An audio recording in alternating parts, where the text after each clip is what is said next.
"Get out of my sight, you worthless piece of garbage!" my mother screamed, her face twisted with the kind of rage I'd grown accustomed to over the years. The crystal wine glass in her hand trembled as she pointed it at me like a weapon. "You think you can just waltz in here and embarrass me in front of the Hendersons?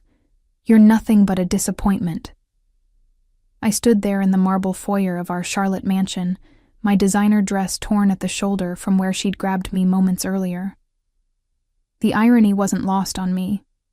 Here I was, being called worthless in a house that technically belonged to me, by a woman who had no idea her entire lifestyle hung by a thread I controlled.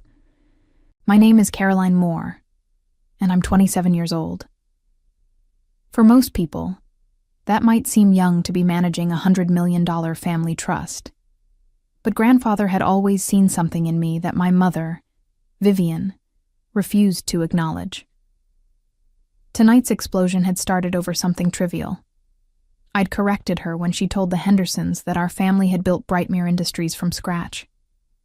The truth was, we'd inherited it, but Mother never let facts get in the way of her grand narratives. "I worked my entire life to build this family's reputation," she continued, her voice echoing off the imported Italian marble. "And you destroyed it in 5 minutes with your smart mouth." Behind her, my stepfather Gregory nodded along like the spineless yes man he'd always been. He'd married into our wealth 3 years ago, and ever since, he'd been Mother's perfect accomplice in maintaining the illusion that they were self-made moguls. Their matching Rolex watches caught the light from the chandelier, gifts they'd bought themselves with money from the trust I managed. What they didn't know was that tonight's dinner party hadn't gone as badly as Mother thought. In fact, it had gone exactly as I'd planned. Dr. Henderson wasn't just a family friend. He was also the trustee who'd been waiting for the right moment to implement the provisions grandfather had put in place. The ones that would activate if Mother ever crossed certain lines. "You know what your problem is, Caroline?"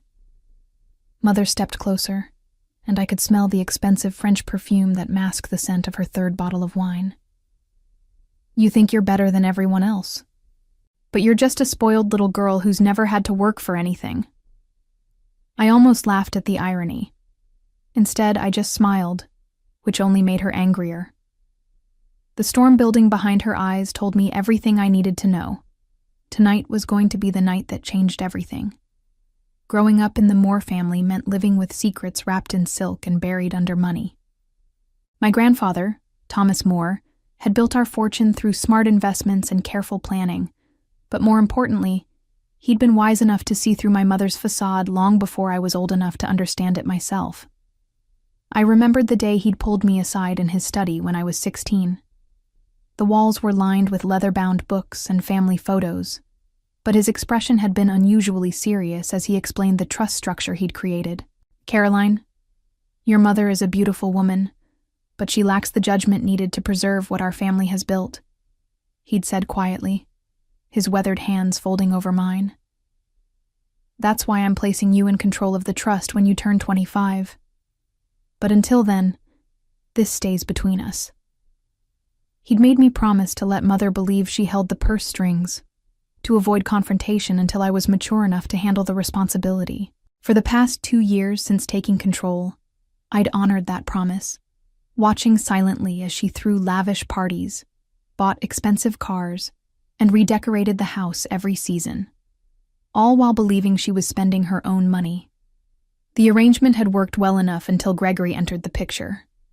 Where Mother was simply vain and materialistic, Gregory was calculating and greedy. I'd watched him encourage her worst impulses, pushing her to spend more, to show off more, to assert her dominance over everyone around her, including me. Their relationship had shifted the dynamics in our house dramatically. Mother had always been critical, but Gregory's presence had amplified her cruelty tenfold.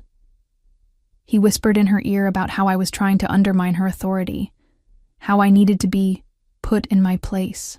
What he didn't realize was that every cruel word, every manipulation, was being carefully documented. Dr. Henderson, grandfather's oldest friend and the backup trustee, had been visiting more frequently lately. Officially, he came for dinner parties and social calls. Unofficially, He'd been gathering evidence of Mother's increasingly erratic behavior and Gregory's influence over the family finances. Grandfather's will had included specific provisions about mental competency and undue influence, safeguards he'd put in place to protect the family legacy. Tonight's dinner had been the final test. I'd deliberately brought up family history, knowing Mother would embellish and lie in front of witnesses. Dr. Henderson had watched it all unfold with the careful attention of someone building a legal case. As I stood in the foyer now, facing Mother's rage, I could see Gregory hanging back by the staircase, his phone in his hand.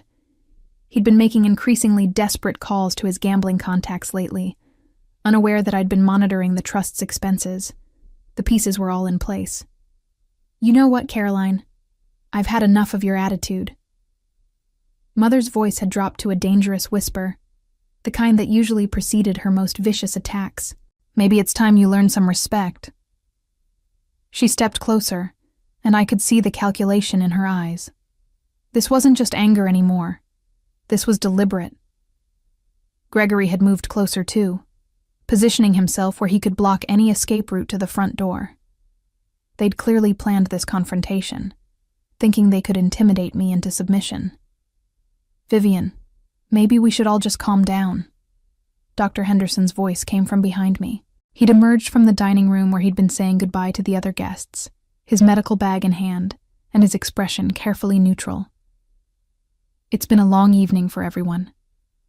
Dr. Henderson, this is a family matter." Gregory interjected smoothly, his voice carrying a threat I'd learned to recognize. "I'm sure you understand." But Dr. Henderson didn't leave. Instead, he positioned himself near the archway, close enough to witness whatever was about to unfold, but far enough away to avoid being directly involved. His presence was both comforting and strategic, exactly what Grandfather would have wanted. "You think you're so smart," Mother continued, her attention fixed entirely on me now. "Always correcting me, always acting like you know better. Well, let me tell you something, little girl. I brought you into this world, and I can take you out of it." The threat hung in the air like poison. I'd heard variations of it my entire life, but tonight felt different.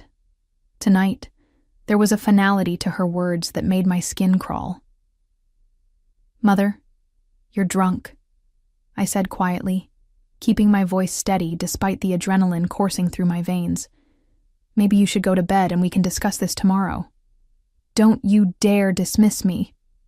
She was shouting now, loud enough that the remaining guests in the dining room would definitely hear. "I am your mother. I own this house. I control everything in your pathetic little life." That's when I made my mistake. I laughed. Not cruelly, but with genuine amusement at the irony of her statement. The sound seemed to snap something inside her, and I watched her face transform from anger into something much more dangerous. "You think this is funny?" Her voice had gone deadly quiet again. "You think you can laugh at me in my own home?" She was moving toward me now, and I could see Gregory tensing behind her, ready to support whatever she was planning to do. The chandelier cast long shadows across the marble floor, and for the first time in years, I felt genuinely afraid of my own mother. Dr. Henderson cleared his throat softly, his presence a reminder that witnesses were still in the house. But Mother was beyond caring about appearances now. "Let me show you exactly how funny this is," she snarled, and I knew the moment had finally come. What happened next unfolded in slow motion, like a nightmare I couldn't wake up from. Mother lunged forward with surprising speed for someone who'd consumed 3 bottles of wine, her manicured hands grabbing my shoulders and shoving me backward with vicious force.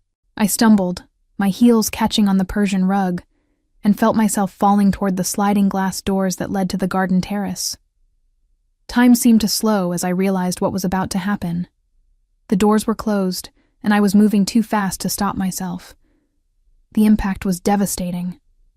The glass exploded around me in a shower of glittering fragments, each piece catching the light like deadly diamonds as they rained down. I felt the sharp edges slice through my dress, my arms, my face, as I crashed through the door and landed hard on the stone terrace beyond. For a moment, Everything was silent except for the tinkling sound of glass settling on the ground around me. Then the pain hit. Burning lines of fire across my arms and back where the glass had found its mark. Blood began to pool beneath me, dark against the pale stone. "Oh my God," I heard Dr. Henderson's voice from somewhere far away. "Vivian, what have you done?" But it was Gregory's voice that cut through the haze of pain and shock. "She fell," he said quickly, his tone smooth and practiced. "She was drunk, and she fell through the door. We all saw it." I tried to push myself up, feeling glass embed deeper into my palms as I pressed against the ground. When I finally managed to look back through the shattered doorway, I saw Mother standing there with her hand over her mouth, her eyes wide with what might have been shock or satisfaction. I couldn't tell which. "Caroline." Dr. Henderson was beside me now, his medical training kicking in as he knelt to assess my injuries. "Don't move, dear. Let me look at these cuts." As he began examining the wounds on my arms, carefully picking out pieces of glass, I heard Mother's voice from inside the house. She was already spinning the story, telling the remaining guests that I'd had too much to drink and accidentally fallen through the door. Gregory was backing up her version, describing how they'd tried to catch me but couldn't reach me in time. "We should call an ambulance," Dr. Henderson said quietly, his voice meant only for me. "No," I whispered back, surprised by how calm I sounded despite the blood and pain. "No ambulance.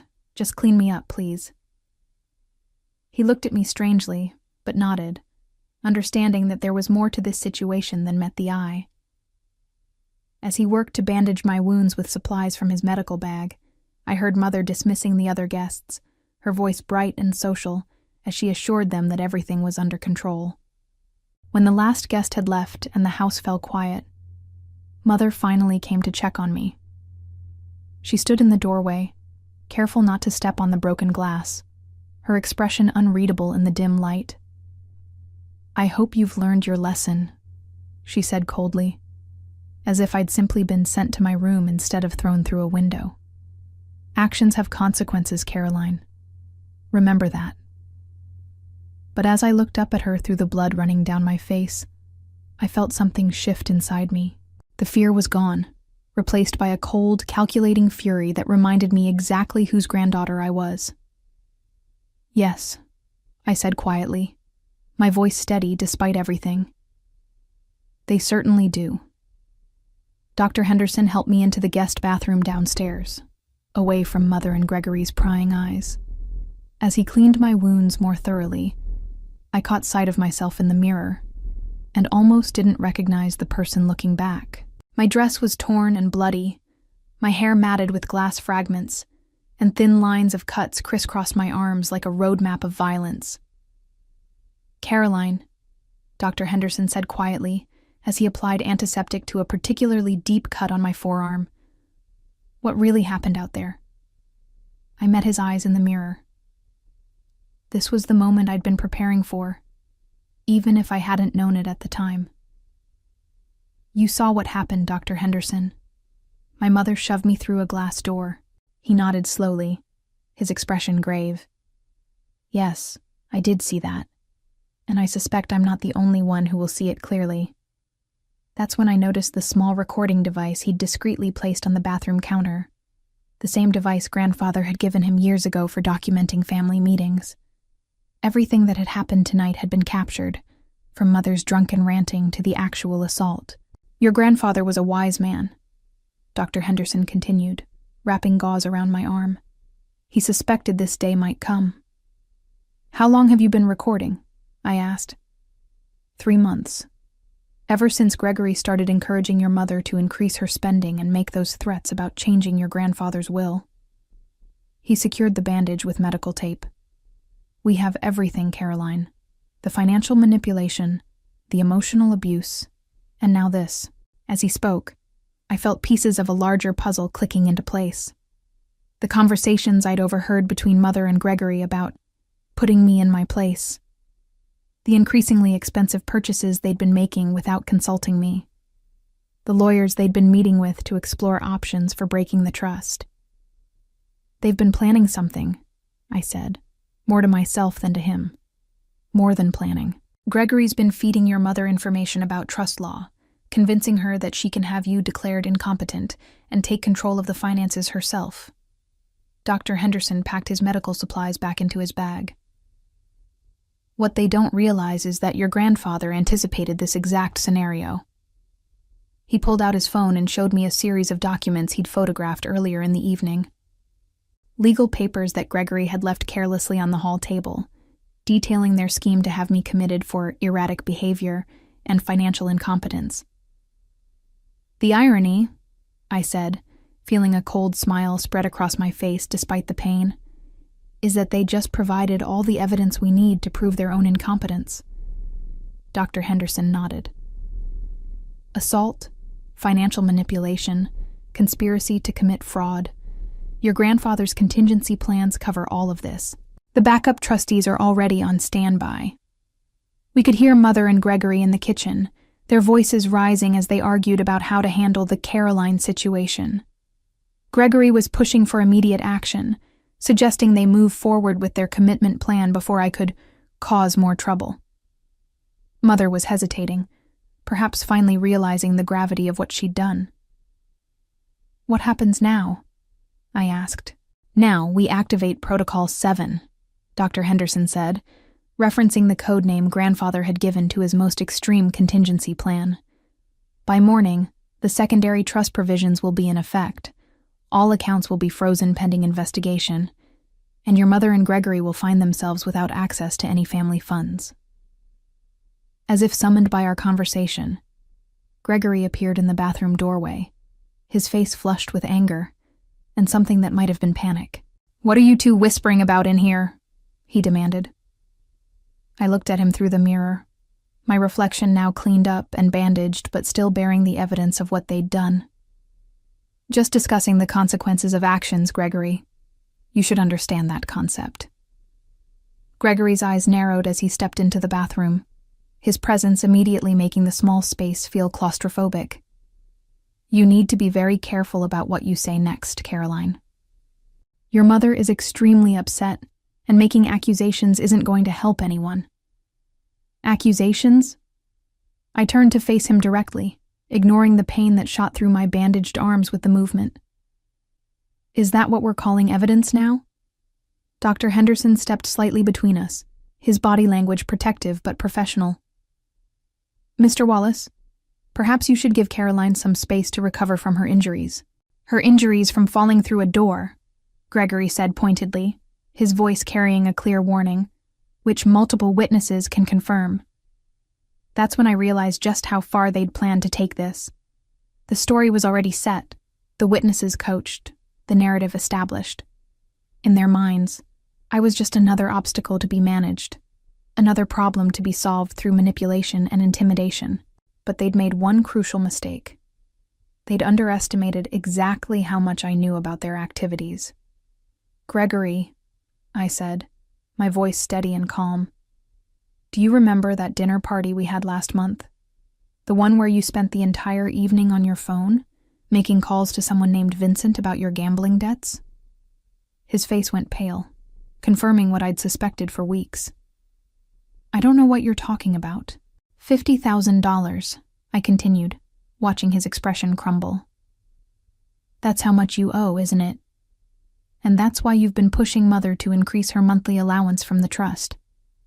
Not for her shopping, but to cover your losses at the casino." Dr. Henderson was watching this exchange with interest, his hand resting casually on his phone, where I knew he was still recording everything. "You've been funding your gambling addiction with family money," I said, taking a step closer to Gregory. "Money that doesn't actually belong to my mother, no matter what you've convinced her to believe." "You can't prove any of that," Gregory said, but his voice lacked conviction. "Actually, I can." I smiled, and for the first time all evening, it was genuine. "Every transaction from the trust is documented, every payment, every transfer, every expense, including the $50,000 that was withdrawn last month and mysteriously never appeared in any of Mother's accounts." The silence stretched between us, broken only by the sound of Mother's heels clicking on the marble floor as she approached the bathroom. When she appeared in the doorway behind Gregory, her face was flushed and her hands were shaking. Whether from anger or alcohol, I couldn't tell. "What's taking so long in here?" she demanded. "Gregory, I thought you were going to handle this situation." "I am handling it," he said, but his eyes never left mine. "Caroline was just telling us about some interesting theories she has about family finances."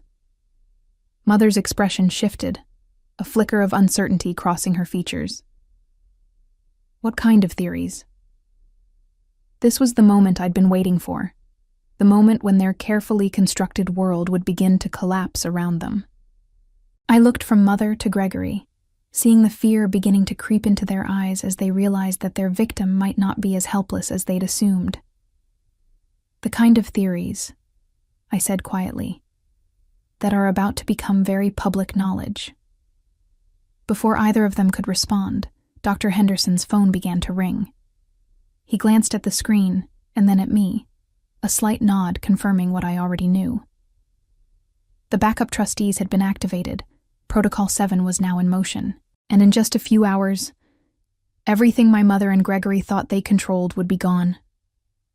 The phone call lasted exactly 3 minutes and 47 seconds. I knew because I watched every second tick by on the bathroom clock as Dr. Henderson spoke in low, professional tones to someone on the other end. Mother and Gregory stood frozen in the doorway, their faces growing paler with each passing moment. "Yes, the documentation is complete," Dr. Henderson said into the phone. "Physical evidence of assault, recorded threats, financial impropriety, and clear evidence of undue influence." He paused, listening. "No, she's stable. Minor lacerations, but nothing requiring hospitalization." When he hung up, the silence in the bathroom was deafening. "Who was that?" Mother's voice came out as barely a whisper. "The backup trustees," I answered for him, my voice remarkably steady considering the magnitude of what was happening. "They've been on standby for months, waiting for exactly this situation." Gregory tried to push past Dr. Henderson, his face twisted with desperate anger. "You can't do this. Vivian has rights. She's Caroline's mother, for God's sake. She's also someone who just committed felony assault while under the influence," Dr. Henderson replied calmly. "And you're someone who's been embezzling from a family trust to pay gambling debts. Neither of those positions offers much legal protection." I watched Mother's face as the reality began to sink in. Her mouth opened and closed like a fish gasping for air. Her perfectly applied makeup now streaked with sweat and tears. She hadn't even realized she was crying. "Caroline," she said, her voice breaking, "you can't mean to do this. I'm your mother. After everything I've done for you. After everything you've done to me," I corrected. "There's a difference, Mother. And after tonight, everyone will know exactly what that difference is." The sound of cars pulling into our circular driveway drifted through the broken glass door. The cavalry had arrived. What followed was the most methodical destruction of a life I'd ever witnessed. The backup trustees arrived first, 3 lawyers in dark suits who moved through our house like surgical instruments, photographing evidence, documenting the scene, and quietly taking inventory of everything Mother and Gregory had considered theirs. The police came next, called by Dr. Henderson to document the assault. They took photos of my injuries, collected samples of blood from the broken glass, and recorded statements from all parties involved. Throughout it all, Mother kept insisting it had been an accident, that I'd fallen, that she'd never meant for anyone to get hurt. But the recording device had captured everything, and Dr. Henderson's testimony as a medical professional carried significant weight. By 3 a.m., Gregory was being led away in handcuffs on charges of embezzlement and conspiracy, while Mother was served with a restraining order that barred her from the house pending a competency hearing. "This is temporary," she kept saying as she packed a suitcase under the watchful eyes of the trustees. "This is all just a misunderstanding. Caroline, tell them this is a misunderstanding." I stood in the doorway of her bedroom, still wearing my torn and bloodied dress, watching her frantically stuff designer clothes into Louis Vuitton luggage. The irony wasn't lost on me. Every item she was packing had been purchased with money she'd never actually controlled. "Where will you go?" I asked, surprising myself with how little emotion I felt. "Hotel, I suppose, until we can get this sorted out." She looked at me then, really looked at me, and for a moment I saw something that might have been regret. "Caroline, you can't really mean to go through with this. We're family." "Family," I repeated, touching the bandage on my cheek. "Right." By dawn, the house was quiet again, and for the first time in my life, it truly felt like home. In the weeks that followed, the consequences of that night rippled through Mother and Gregory's lives like an earthquake. Gregory's gambling debts caught up with him in jail, where he discovered that losing family money was far less forgiving than losing his own. Mother found herself living in a modest apartment across town, working as a receptionist at a medical office, her first real job in 30 years. The competency hearing stripped her of any claim to the family trust, and the restraining order ensured she could never again set foot in the house where she'd once ruled like a tyrant. Their social circle, built on wealth and appearances, evaporated overnight when the money disappeared. As I sat in Grandfather's study 6 months later, reviewing the quarterly trust reports, I reflected on the path that had brought me here. The scars on my arms had faded to thin white lines, barely visible unless you knew where to look. But they served as daily reminders of the night everything changed. I'd learned that sometimes the most powerful revenge isn't about destroying your enemies. It's about revealing who they really are beneath the masks they wear. The empire Mother thought she ruled had always been an illusion, and in the end, her own cruelty had been the key that unlocked her downfall.